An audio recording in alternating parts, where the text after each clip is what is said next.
I was standing in my garage when I heard the knock that would derail my entire week, staring at two perfectly content African pygmy hedgehogs snuffling around in their custom-built habitat, completely unaware that someone had just reported them to the city as illegal exotic animals. The knock came again, more insistent this time. I walked to my front door and opened it to find two uniformed animal control officers standing on my porch in the early afternoon sun. Behind them, arms crossed and wearing what I could only describe as a triumphant expression, stood Patricia Morrison, the president of our Meadowbrook Heights Homeowners Association in Chandler, Arizona. Her blonde bob was perfectly styled, her yoga pants were pristine white, and her smile was the kind that made my skin crawl. "Nathan Reeves?"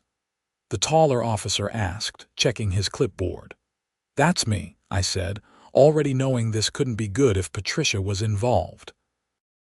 "We received a complaint about exotic animals being kept on the premises. Mind if we take a look?" I glanced past them at Patricia, who was practically vibrating with satisfaction. "Let me guess. The complaint came from her." The officer's expression remained neutral. "Sir, we just need to verify the animals in question." I stepped aside. "Sure, come on in, they're in the garage." Patricia moved to follow, but I held up my hand. "Sorry, Patricia, you're not invited into my home." Her face flushed red. "I'm the HOA president. I have every right to ensure community standards are being maintained." "You have zero rights to enter my private property without my permission," I said flatly. "You can wait outside." The officers exchanged a glance, and the shorter one, whose name tag read Martinez, nodded. "Madam, please wait here while we conduct our inspection." I led them through my house to the garage, where I'd set up a dedicated space for Sonic and Whiskers, my two African pygmy hedgehogs.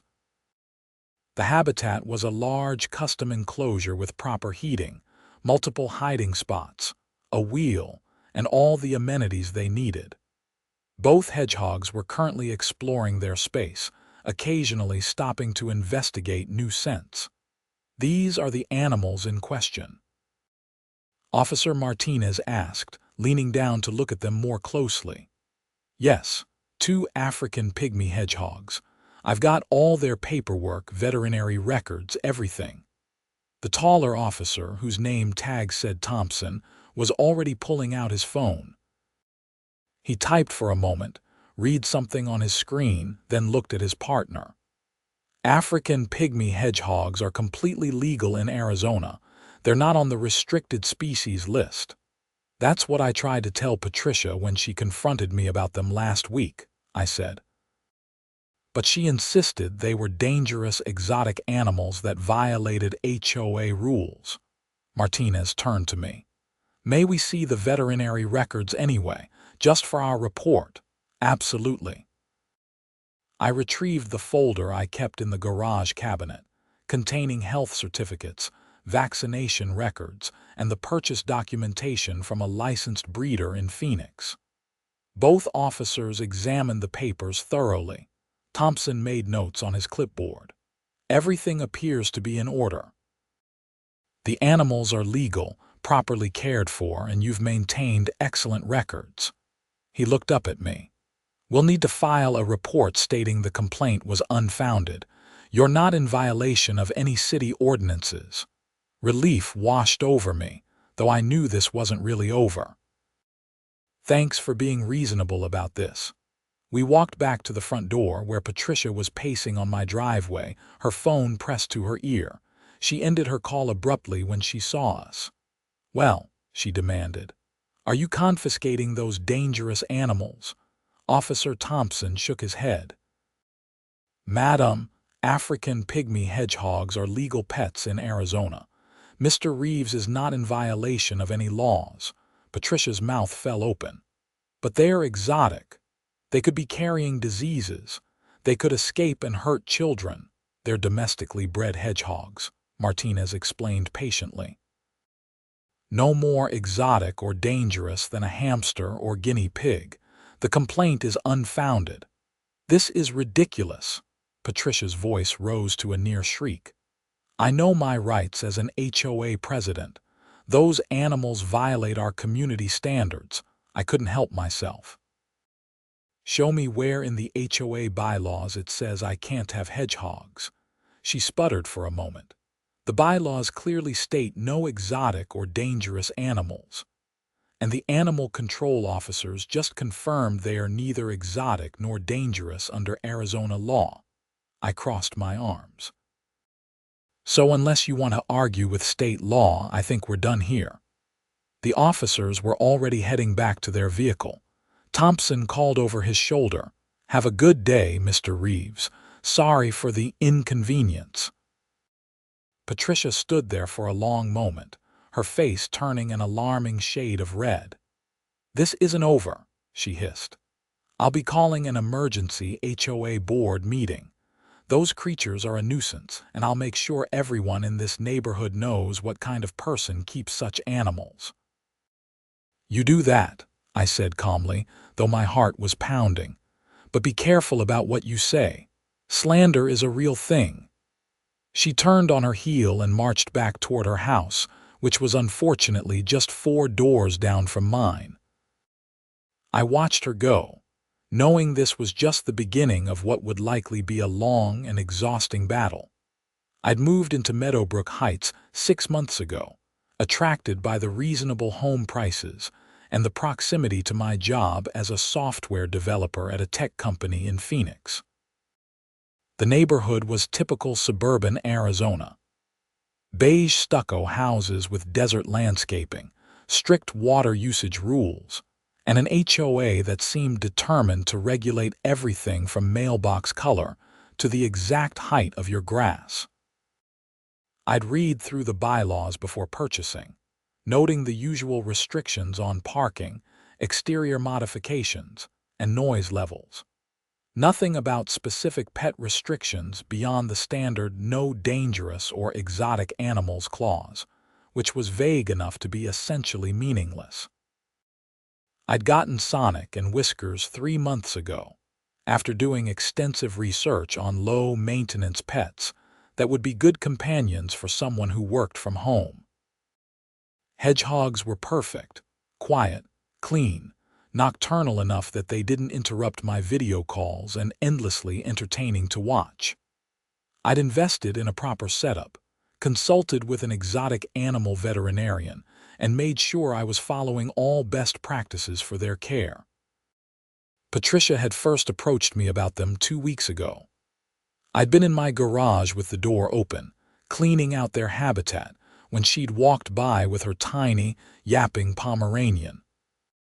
She'd peered in, seen the hedgehogs, and immediately launched into an interrogation about what they were and whether they were legal.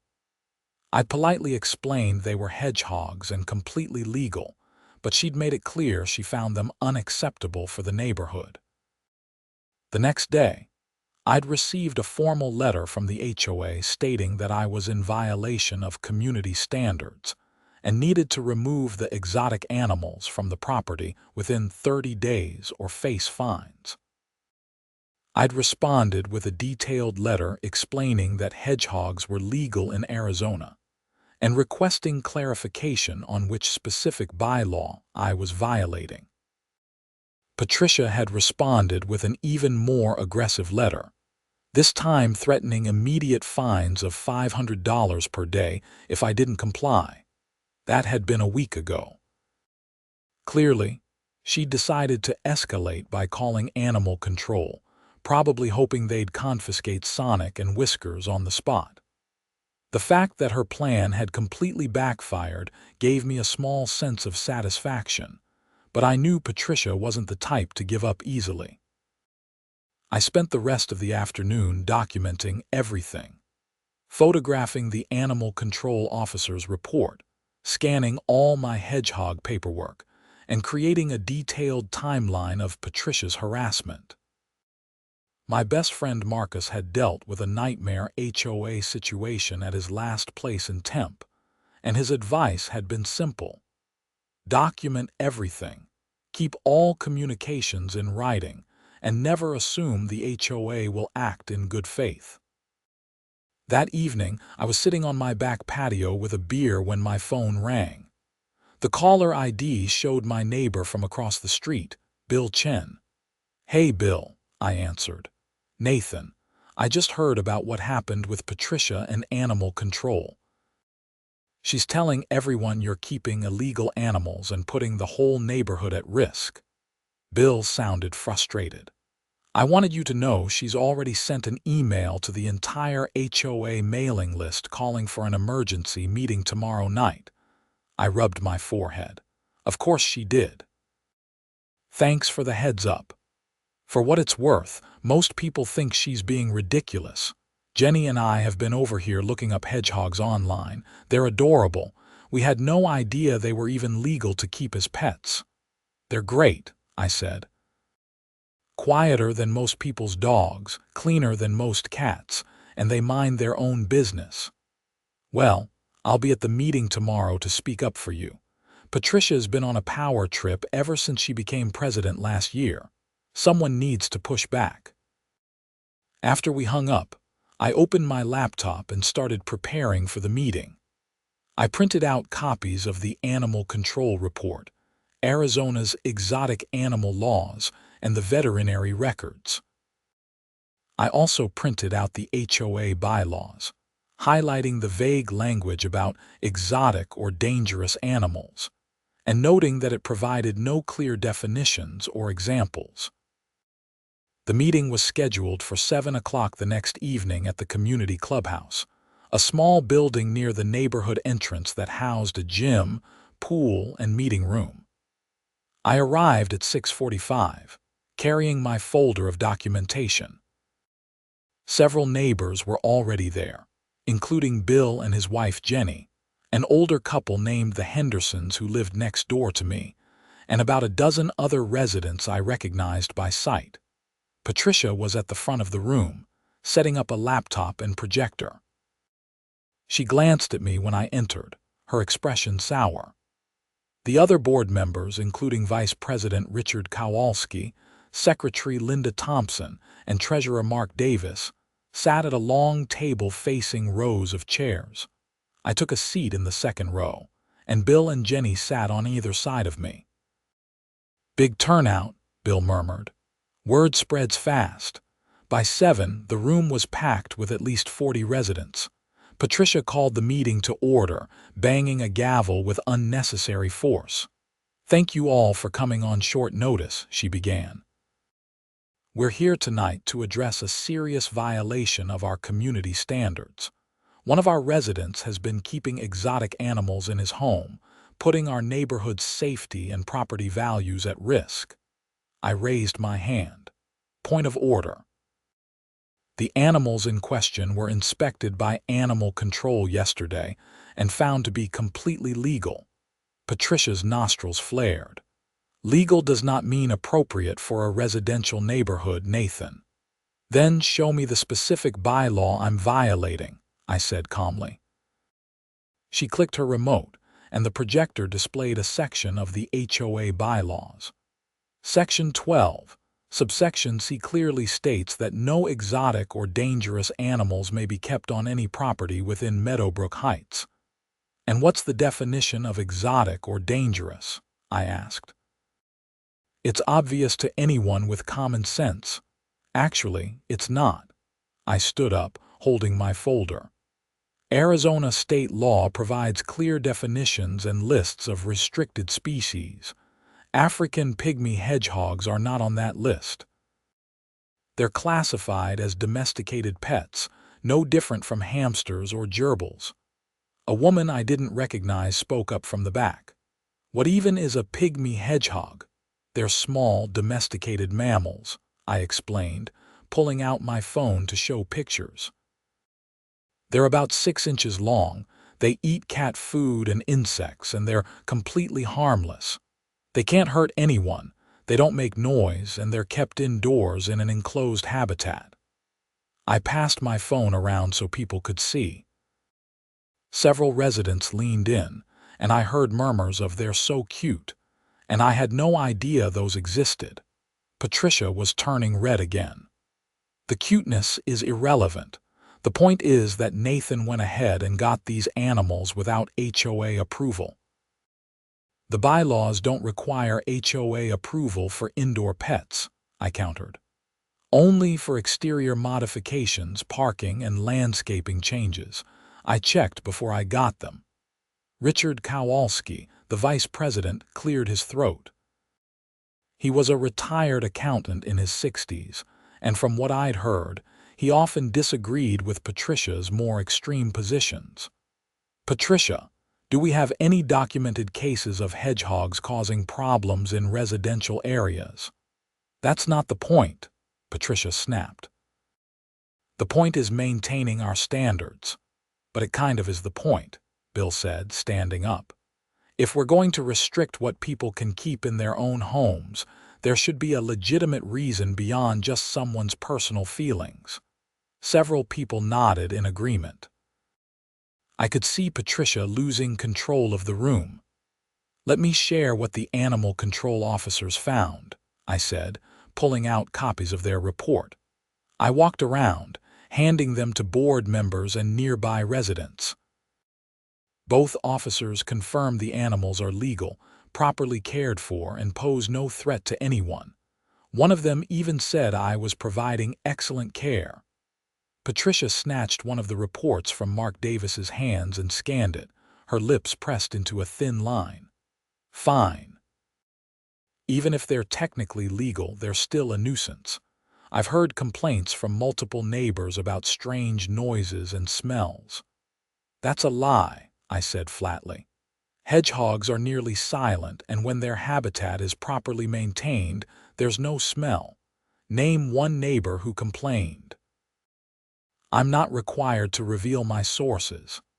"Actually, you kind of are if you're going to make accusations at an official HOA meeting," Richard said mildly. He was looking at Patricia with barely concealed annoyance. "Who complained?" Patricia fumbled for a moment. "Well, I personally heard noises when I walked past Nathan's house last week. The only noises from my house would be my music or TV, same as anyone else," I said. "The hedgehogs are in my garage, and they're quieter than most people's refrigerators." Mrs. Henderson raised her hand. She was a sweet woman in her 70s who'd brought me cookies when I first moved in. "I live right next door to Nathan. I've never heard anything unusual and certainly nothing from any animals." "Thank you, Mrs. Henderson," I said. The meeting devolved from there.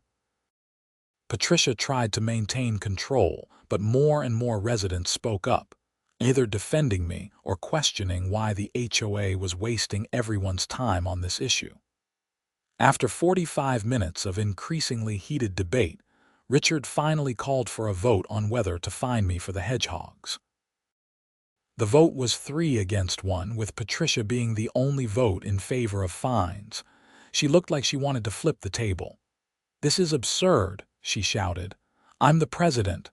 My vote should count for more." "That's not how this works, Patricia," Richard said tiredly. "The board voted. Nathan is not in violation." Patricia gathered her things with jerky, angry movements. "Fine. But don't come crying to me when those creatures escape and start attacking children." "Hedgehogs curl into a ball when threatened," I said. "They literally can't attack anything. That's their whole defense mechanism." She stormed out without another word. The meeting officially adjourned shortly after, and several neighbors came up to ask more about Sonic and Whiskers. Bill clapped me on the shoulder. "That went better than expected," he said. "For now," I replied. "But I don't think Patricia's done." I was right. 2 days later, I received another letter from the HOA, this time claiming my garage door had been opened too frequently, creating an eyesore for the neighborhood. The letter demanded I keep the door closed at all times except when actively parking my car, or face a $200 fine. It was clearly retaliation. I'd been working in my garage with the door open for months without any complaints. I kept my workspace tidy, and it was no different from half the other garages in the neighborhood that were frequently open. I took photos of my garage, then drove around the neighborhood documenting at least 15 other houses with open garage doors. Then I drafted a careful response pointing out the selective enforcement and noting that retaliation for exercising legal rights was a violation of Arizona HOA law. Patricia responded by showing up at my door that Saturday morning with a measuring tape. I watched through my window as she measured the height of my front lawn, took photos of my trash cans, and examined my mailbox from every angle. She spent 20 minutes prowling around my property before finally leaving. That afternoon, I got 3 more violation notices. One claiming my grass was a 1/4 inch too tall, one saying my trash cans were visible from the street on a non-collection day, and one stating that my house number needed to be repainted because it was fading. I called Marcus. "She's lost her mind. She's literally making up violations at this point." "Document everything," Marcus said. "Keep a log of every interaction, every letter, every time she shows up at your house. If it escalates, you might need to get a lawyer." "I really don't want it to come to that." "I know, man, but people like her don't stop until they're forced to." The harassment continued for the next 2 weeks.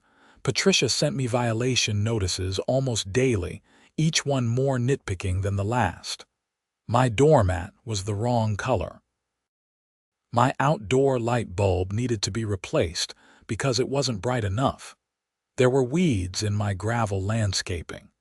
Each notice came with threats of fines ranging from $50 to $500. I responded to every single one with detailed rebuttals, photos showing other houses with the same supposed violations, and citations of the relevant HOA bylaws showing the complaints were either invalid or selectively enforced. I also started keeping a detailed log, just as Marcus had suggested. Then Patricia made her biggest mistake. She tried to enter my property without permission. I was at work, sitting in a meeting at my office in Phoenix, when my phone buzzed with a notification from my security camera. I'd installed a basic system a few weeks earlier, just to keep an eye on things. The notification showed motion at my front door.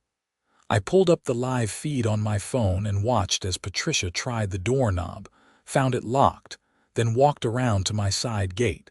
She opened the latch and entered my backyard.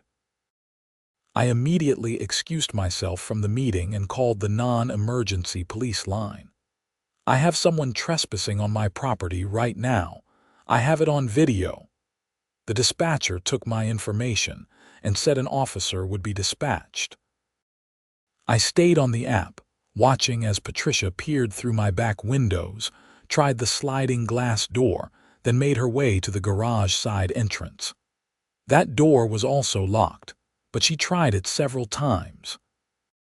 By the time I saw the police cruiser pull up on my front camera, Patricia had returned to my backyard and was taking photos of my air conditioning unit. I watched the officer knock on my front door, then check around the side of the house. He found Patricia in the backyard and appeared to be questioning her. I called the officer's number that the dispatcher had given me. "This is Nathan Reeves. I'm the homeowner. I'm watching on my security cameras right now." "Mr. Reeves, we have a woman here who says she's the HOA president and has the right to inspect your property." "She absolutely does not have that right. I never gave her permission to enter my property, and the HOA bylaws don't grant her access to anyone's home without permission. She's trespassing. Can you send me the video footage?" I immediately emailed him the clips from my security system. Within minutes, the officer had Patricia in his cruiser. He called me back. "Mr. Reeves, I'm going to need you to decide if you want to press charges for trespassing." I thought about it. Part of me wanted to just let it go, but Marcus's advice echoed in my head. People like her don't stop until they're forced to. "Yes," I said, "I want to press charges." Understood. We'll process her at the station. You'll need to come down to file a formal report when you're available. I left work early and drove to the Chandler Police Department, where I spent 2 hours going through the footage frame by frame, providing written statements and filling out paperwork. The officer handling my case, Detective Sarah Walsh, seemed particularly interested in the pattern of harassment. "You said she's been sending violation notices almost daily," she asked. I pulled out my folder, now bulging with documentation. "Every one of these is from the past 3 weeks. It all started when she tried to have my pets declared illegal and failed." Detective Walsh flipped through the papers, her expression growing more serious. "This looks like harassment. Have you consulted with a lawyer?" "Not yet. I kept hoping she'd just stop." "I'd recommend getting legal advice. This goes beyond a simple HOA dispute." She handed me her card. "Keep documenting everything. If the harassment escalates, call me directly." Patricia was released a few hours later with a citation for trespassing. The court date was set for 6 weeks out. I found out about her release when she called me that evening, her voice shaking with rage. "You called the police on me. I'm the HOA president. I have every right to inspect properties." "You have no such right, Patricia. You trespassed on my property and you got caught. That's on you." "This is revenge for the Hedgehogs. You're trying to undermine my authority." "Your authority doesn't extend to breaking the law. Maybe learn that before the court date." She hung up, but not before I heard her screaming something about suing me. I immediately called a lawyer friend from college who practiced in Phoenix. His name was Daniel Park, and he specialized in real estate and HOA law. "Nathan, buddy, long time," Daniel said when he answered. "What's going on?" I gave him the full story, from the Hedgehogs to the trespassing incident. He listened without interrupting, and I could hear him typing notes. "Okay, this is actually a pretty clear-cut case of HOA harassment and abuse of power," he said when I finished. "Arizona has strong laws protecting homeowners from this kind of behavior. The trespassing charge will probably stick, but you should also consider filing a complaint with the Arizona Department of Real Estate. They regulate HOAs." "Will that actually do anything?" "It creates an official record. If she continues the harassment, it shows a pattern of behavior. Plus, it might scare her into backing off." He paused. "I'm also going to draft a cease and desist letter. Any further violation notices that aren't legitimate will constitute harassment, and we'll have grounds for a restraining order." I really don't want to spend a fortune on legal fees. First consultation is free because we're friends. The cease and desist will be cheap. If it goes further, we'll talk payment plans. But honestly, most of these cases settle once the HOA realizes they can't bully people. Daniel sent the cease and desist letter 3 days later. In it, he outlined every instance of Patricia's harassment, cited the relevant Arizona statutes she'd violated, and made it clear that any further retaliation or baseless violation notices would result in legal action, including a possible lawsuit for harassment and emotional distress. For about a week, things were blissfully quiet. No violation notices, no letters, no Patricia lurking around my property. I actually started to relax, thinking maybe she'd finally gotten the message. Then the letters started arriving at my neighbors' houses. Bill called me on a Tuesday evening. "Nathan, I need to show you something. Can you come over?" I walked across the street to find Bill and Jenny sitting at their kitchen table with a printed letter. Bill handed it to me, his expression grim. It was a letter on official HOA letterhead, addressed to all residents of Meadowbrook Heights. The letter claimed I was keeping dangerous exotic animals that could carry diseases, that I'd been cited multiple times for property violations, and that I was a danger to the community. It urged residents to attend the next board meeting to discuss my ongoing violations and possible removal from the neighborhood. The letter was full of lies and exaggerations, painting me as some kind of menace. It also managed to avoid any direct statements that could be proven false, instead using language like concerns have been raised and residents have reported. She delivered these personally, Jenny said. I saw her going door to door this afternoon. She must have hit at least 30 houses. I pulled out my phone and called Daniel. She's escalating.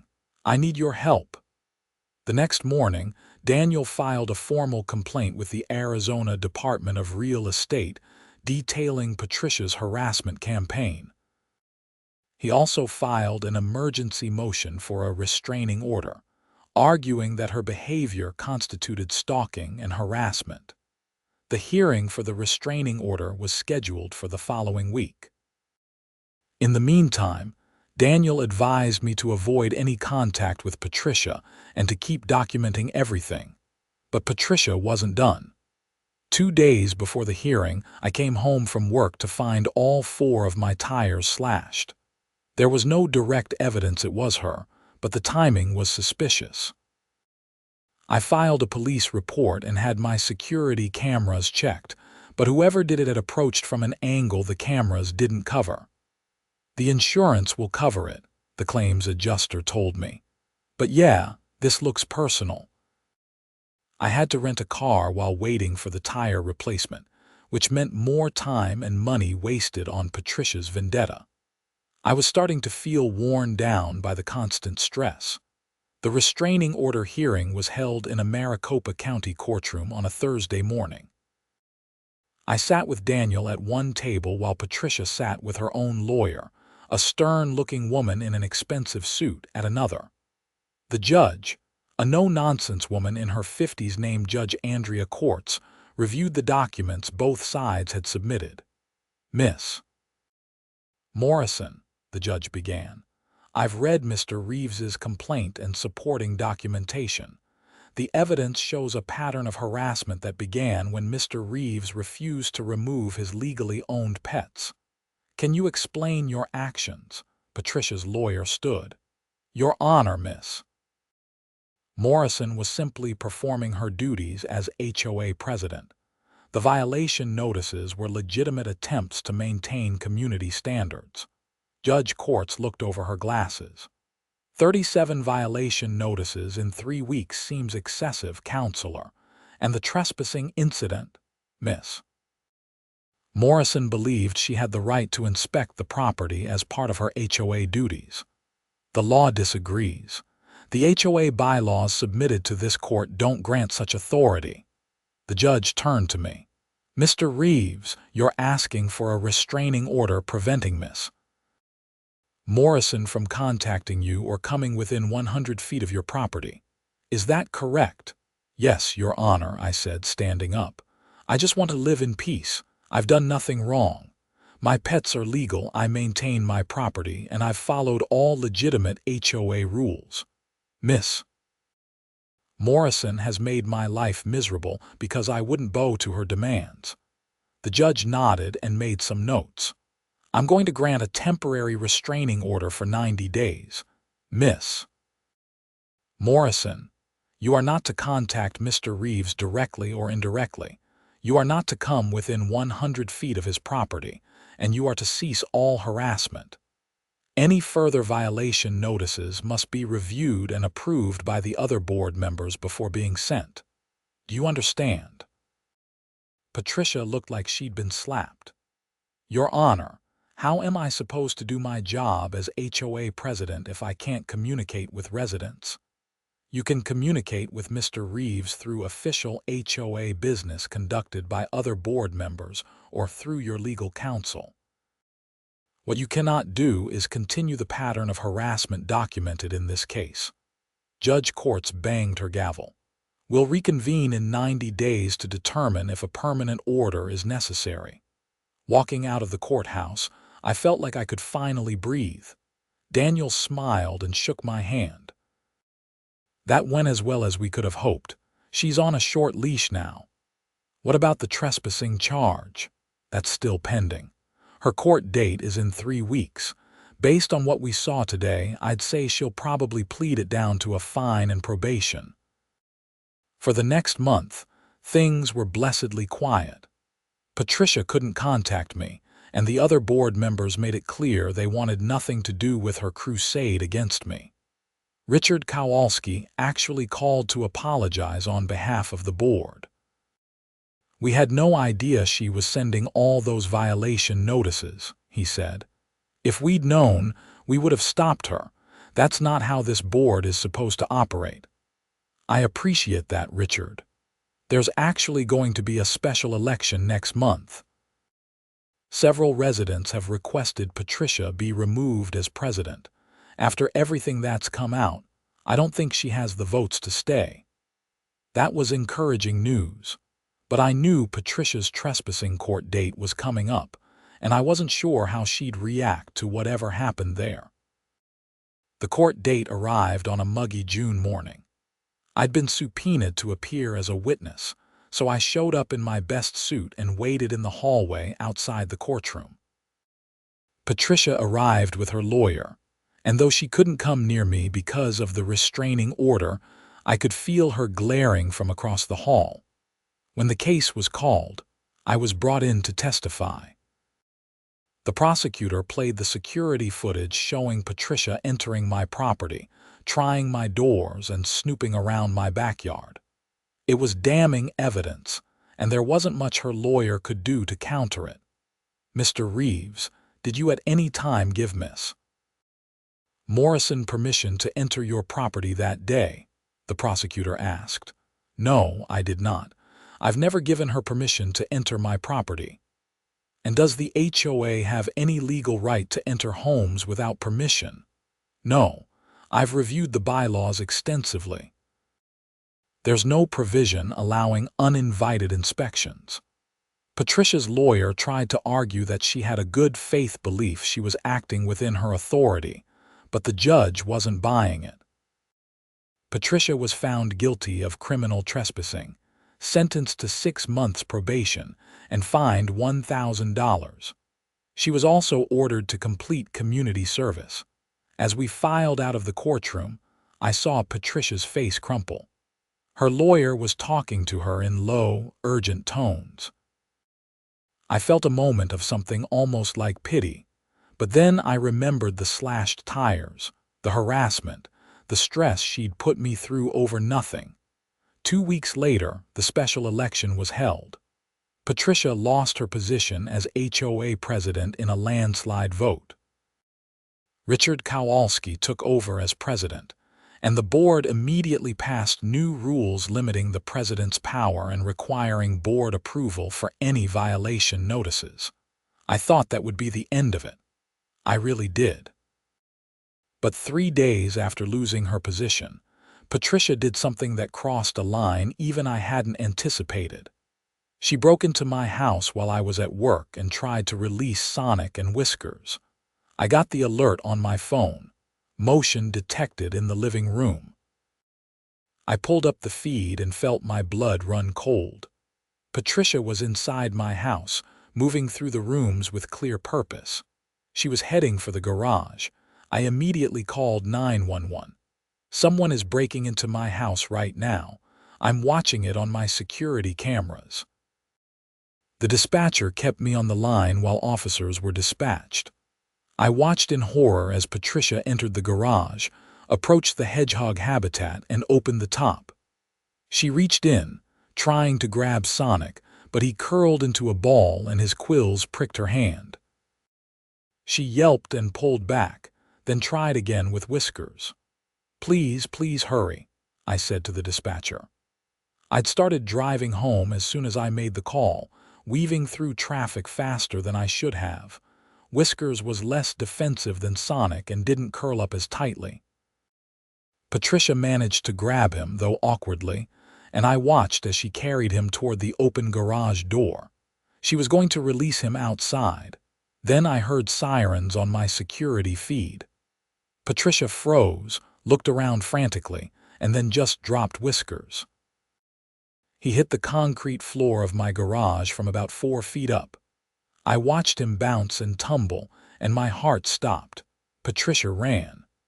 The security camera caught her fleeing through the side gate just as police cruisers pulled up in front. Officers rushed into the house through the garage entrance I'd left unlocked for them. I arrived 5 minutes later to find Patricia in handcuffs on my front lawn, screaming about her rights. 2 officers were inside checking the house. I ran straight to the garage. Whiskers was on the floor, moving slowly. He wasn't curled up, which was a bad sign. Hedgehogs curl up when scared or hurt. If he wasn't curling up, it meant he was seriously injured. "I need to get him to a vet," I told the nearest officer. "Now. We need your statement first, sir." "He could be dying." "Statement later, vet now." The officer looked at Whiskers, then at my face and nodded.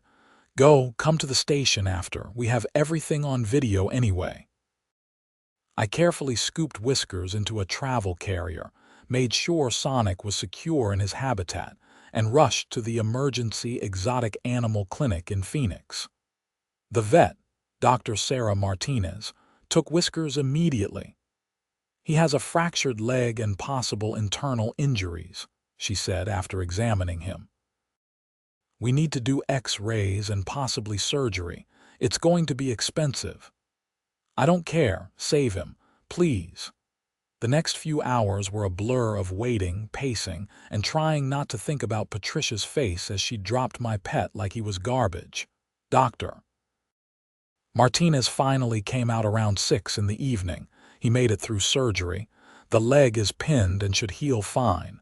There was some internal bruising but no organ damage. He's lucky. I sagged with relief. "Can I see him?" He's sedated, but yes. Whiskers looked tiny and fragile in the recovery cage, his little leg wrapped in a splint. I gently stroked his quills, feeling tears prick my eyes. "Thank you," I told Dr. Martinez. "Thank you so much." The bill was $3,200. I paid it without hesitation. From the clinic, I drove straight to the police station. Detective Walsh was waiting for me, along with another detective I didn't recognize. "Mr. Reeves, I'm Detective James Morrison." "No relation," he added with a slight smile. "We need to go through what happened today. Your security footage is pretty clear, but we need your statement." I walked them through everything. The alert, watching Patricia break in, watching her drop Whiskers, the emergency vet visit.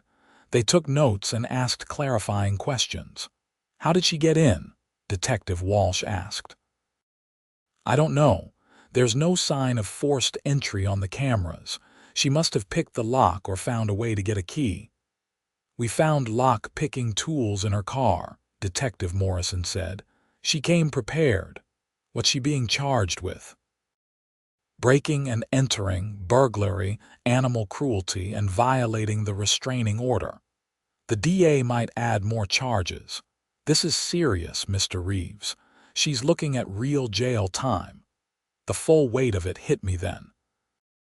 What had started as a dispute over hedgehogs had escalated into Patricia committing multiple felonies. Part of me felt vindicated, but another part just felt exhausted. "What happens now?" I asked. "She's being held without bail until the arraignment." Given her previous violation of court orders and the severity of the charges, the judge probably won't grant bail. The trial will be in a few months. I nodded. "I want to press charges for everything. She almost killed my pet. She broke into my home. She needs to face consequences." "Understood." "We'll be in touch about the trial." The next few weeks were surreal. The story made local news. HOA president arrested for breaking into resident's home, injuring pet. Several neighbors reached out to offer support. Bill and Jenny brought over dinner. Mrs. Henderson made more cookies. Even people I'd never spoken to stopped me to say they hoped Whiskers would be okay. The new HOA board, led by Richard, formally apologized for Patricia's actions and offered to reimburse me for the vet bills. I accepted gratefully. Whiskers recovered slowly. Dr. Martinez said he was a fighter and should make a full recovery, though he'd need the splint for 6 weeks. Sonic seemed agitated without his cage mate nearby, so I set up a temporary divided enclosure so they could see and smell each other without Whiskers being jostled. Patricia's arraignment was held 2 weeks after the break-in. Daniel attended with me, though he clarified he was there as a friend since this was now a criminal matter. Patricia looked haggard, her perfect blonde bob now stringy and unkempt. She pleaded not guilty to all charges, and the judge scheduled a trial date for September. The trial was set for early September, and I spent the intervening months trying to return to normal life. Whiskers made a full recovery, though he was more skittish than before. I couldn't blame him. The whole experience had been traumatic for both of us. Daniel introduced me to the prosecutor handling the case, a sharp woman named Assistant District Attorney Lisa Chen. She reviewed all my evidence and seemed confident about the charges. "The security footage is damning," she said. She clearly broke in with intent, and the animal cruelty charge is supported by the vet's testimony. Unless she takes a plea deal, this is going to trial and I think we'll win. Patricia didn't take a plea deal. Her lawyer apparently advised that the prosecution's case wasn't as strong as they claimed, which seemed like terrible advice given the video evidence. The trial lasted 3 days. I testified about the harassment campaign, the restraining order, and coming home to find Patricia had broken in. Dr. Martinez testified about Whiskers' injuries. The security footage was played for the jury multiple times, showing Patricia entering my home, trying to take my pets, and dropping Whiskers. Patricia's defense was that she was trying to rescue the hedgehogs from what she believed were inhumane conditions, and that dropping Whiskers was an accident. Her lawyer argued she was acting out of concern for animal welfare, not malice.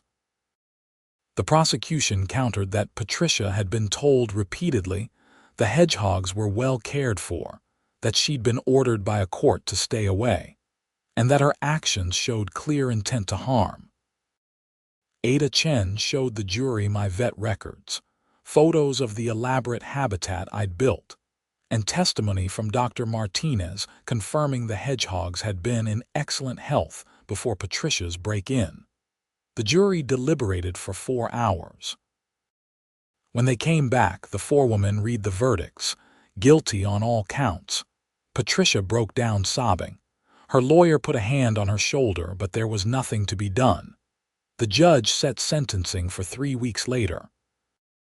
At the sentencing hearing, I was allowed to give a victim impact statement. I stood in front of the judge and spoke about the months of harassment, the constant stress, the fear I'd felt watching someone break into my home, and the horror of seeing Whiskers injured. "I just wanted to live in peace with my pets," I said. "I did everything right. I followed the law, I was a good neighbor, and I tried to resolve things reasonably." Patricia Morrison made my life a nightmare because she couldn't accept that she didn't have the power to control every aspect of her neighbors' lives. Her actions traumatized me and almost killed an innocent animal. I hope the court holds her accountable. The judge sentenced Patricia to 18 months in prison, with credit for time served, followed by 3 years of probation. She was also ordered to pay restitution for my vet bills, the damage to my property, and court costs. She was barred from serving in any HOA leadership position for 10 years. As Patricia was led out of the courtroom in handcuffs, I felt a strange mixture of relief and sadness. I hadn't wanted any of this. I just wanted to keep my hedgehogs. In the months that followed, life in Meadowbrook Heights slowly returned to normal. Richard proved to be an excellent HOA president, focused on actual community issues like street maintenance and neighborhood events, rather than petty power trips. The board revised the bylaws to provide clear definitions and prevent future abuse. Bill and Jenny became close friends, often coming over to check on Sonic and Whiskers.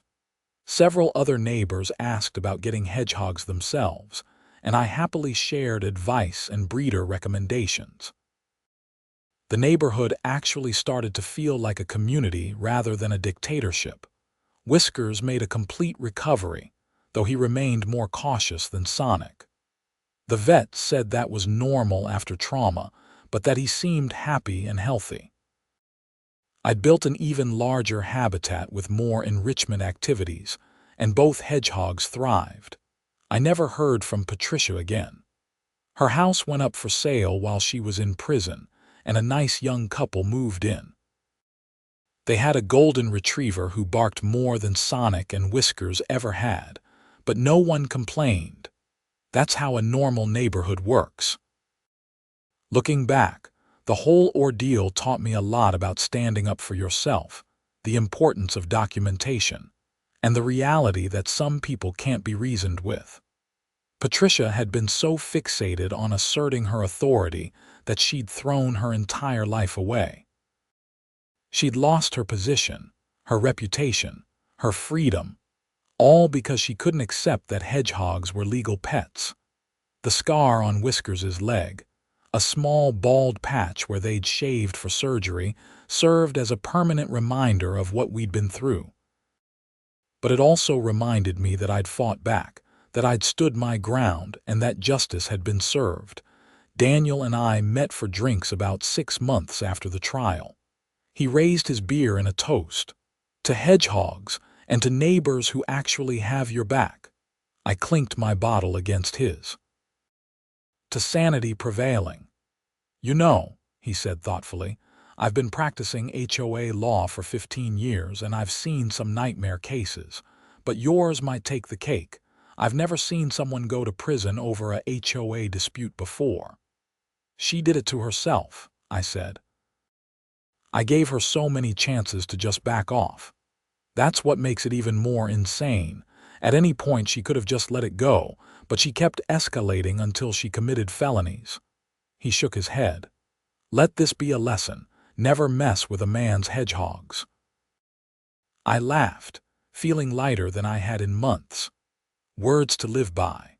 The story made me something of a minor celebrity in certain online communities. Someone had written up the whole saga on a HOA horror stories forum, and it had gone viral. I'd gotten interview requests from local news stations, and even a podcast about HOA nightmares.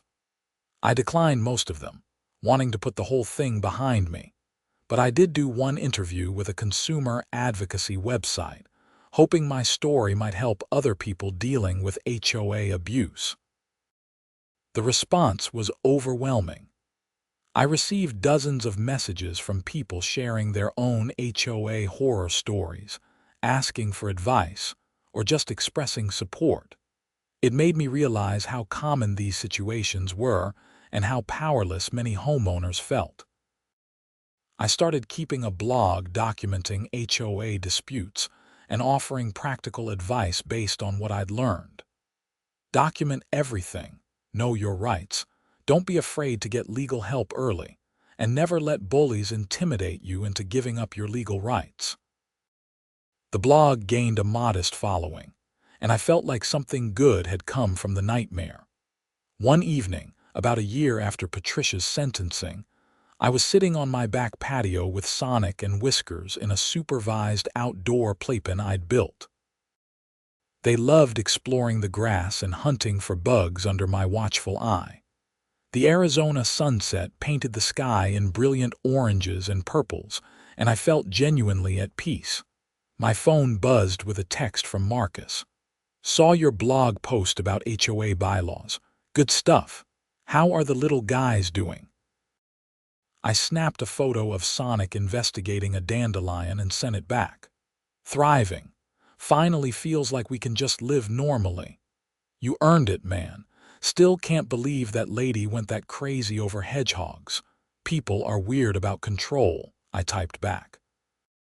She couldn't handle not getting her way. Mrs. Henderson waved from her backyard, and I waved back. She'd become something of a surrogate grandmother to me, often bringing over baked goods and inviting me to dinner. Her husband had passed away a few years before I moved in, and I think she enjoyed having someone next door to look after. The community had genuinely improved under Richard's leadership. The HOA now focused on organizing neighborhood barbecues, maintaining common areas, and handling legitimate issues like coordinating street repairs. It felt like what an HOA was supposed to be, a way for neighbors to work together, not a tool for petty tyrants to abuse their neighbors. I received a letter one day from the Arizona Department of Real Estate, informing me that my complaint against Patricia had resulted in a formal investigation and new guidelines for HOA oversight in the state. It wasn't a huge change, but it was something. Maybe the next person dealing with an abusive HOA president would have better protections. Whiskers came up to the edge of the playpen and put his little paws on the side, looking up at me with his beady black eyes. I reached down and gently scratched behind his ears. He didn't curl up, didn't flinch, just enjoyed the attention. It had taken months for him to trust me fully again after the trauma, but we'd gotten there. "You're a tough little guy," I told him. He snuffled and went back to exploring. The whole experience had changed me in ways I was still processing. I was more cautious now, more aware of how quickly situations could escalate, and more willing to stand up for myself early rather than hoping problems would resolve themselves. But I'd also learned the value of good neighbors, good friends, and good legal counsel.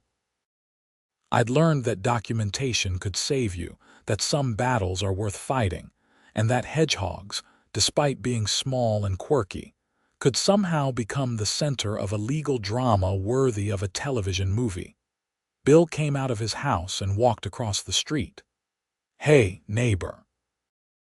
Jenny's making extra burgers if you want to come over for dinner." "That sounds great," I said. "Let me get these guys back inside." I carefully transported Sonic and Whiskers back to their habitat, made sure they had fresh water and food, and locked up. Walking over to Bill and Jenny's house, I reflected on how much my life had changed since moving to Chandler. I'd come here for a job and a fresh start. I'd ended up in a legal battle that had tested every bit of patience and resilience I had. But I'd also found genuine friendship, learned valuable lessons, and somehow come out the other side stronger. At dinner, Bill asked about the blog. "I saw you got mentioned in that consumer rights article. Pretty cool." "Yeah, it's been interesting," I said. "I get a lot of messages from people dealing with similar situations. It feels good to help." Jenny passed me a plate loaded with a burger and corn on the cob. "You should write a book. People would eat this stuff up." "Maybe someday," I said. "For now, I'm just enjoying the peace and quiet." We ate and talked and laughed, and it felt perfectly normal. That was all I'd ever wanted. A normal, quiet life with my unusual but perfectly legal pets. The fact that it had taken a year-long legal battle, thousands of dollars, and a criminal trial to achieve that normalcy was absurd, but it was over now. Later that night back home, I checked on Sonic and Whiskers one more time before bed. They were both curled up in their favorite sleeping spots, content and safe. I turned off the garage light and headed inside, setting the security system out of habit. The house was quiet. My life was quiet, and for the first time in over a year, I felt like I could finally relax. Patricia Morrison was in prison, serving time for her crimes. The HOA was functioning properly. My pets were healthy and happy. Justice, in its slow and complicated way, had been served. I pulled up my blog and started typing a final post about the resolution of my case. After a year of legal battles, harassment, and escalating conflicts, I can finally say it's over. The person who made my life miserable is serving time for her actions. My hedgehogs are thriving, and my neighborhood has become the peaceful community it should have been from the start. To everyone who reached out with support, thank you. To those dealing with your own HOA nightmares, don't give up. Document everything, know your rights, and don't be afraid to fight back when necessary. And most importantly, never let anyone tell you that you're perfectly legal. Well cared for pets are a problem just because someone else doesn't understand them. I hit publish and closed my laptop. Tomorrow would bring work, routine, the ordinary rhythm of daily life. But tonight, I was just grateful for the peace I'd fought so hard to achieve. Sonic and Whiskers were safe. Patricia couldn't hurt anyone anymore, and I could finally move forward. The Hedgehog saga, as some people online had started calling it, was complete. It had been exhausting, expensive, and occasionally terrifying. But I'd learned that standing up for what's right, even when it's difficult, was worth it. I'd learned that good neighbors and good friends could make all the difference. And I'd learned that sometimes, the smallest and most harmless creatures could somehow trigger the biggest conflicts. As I lay in bed that night, I thought about everything that had happened since that first knock on my door. The animal control visit, the HOA meetings, the restraining order, the break-in, the trial. It felt like something from a movie, not real life. But it had been real, and I'd survived it. My phone buzzed one last time with a message from Daniel. Saw your blog post. Well said. Proud of you for seeing it through. Drinks next week. I typed back a quick absolutely and set the phone aside. In the garage, Sonic was running on his wheel, the soft whirring sound barely audible through the house. It was a comforting sound, a reminder that despite everything, despite all the chaos and conflict, some things remained constant and simple. Two small hedgehogs doing what hedgehogs do, completely unaware that they'd been at the center of a suburban legal war. I smiled and closed my eyes, finally able to sleep soundly for the first time in what felt like forever. The battle was over, justice had prevailed, and tomorrow would be a normal, peaceful day. That was all I'd ever wanted, and now, finally, it was mine.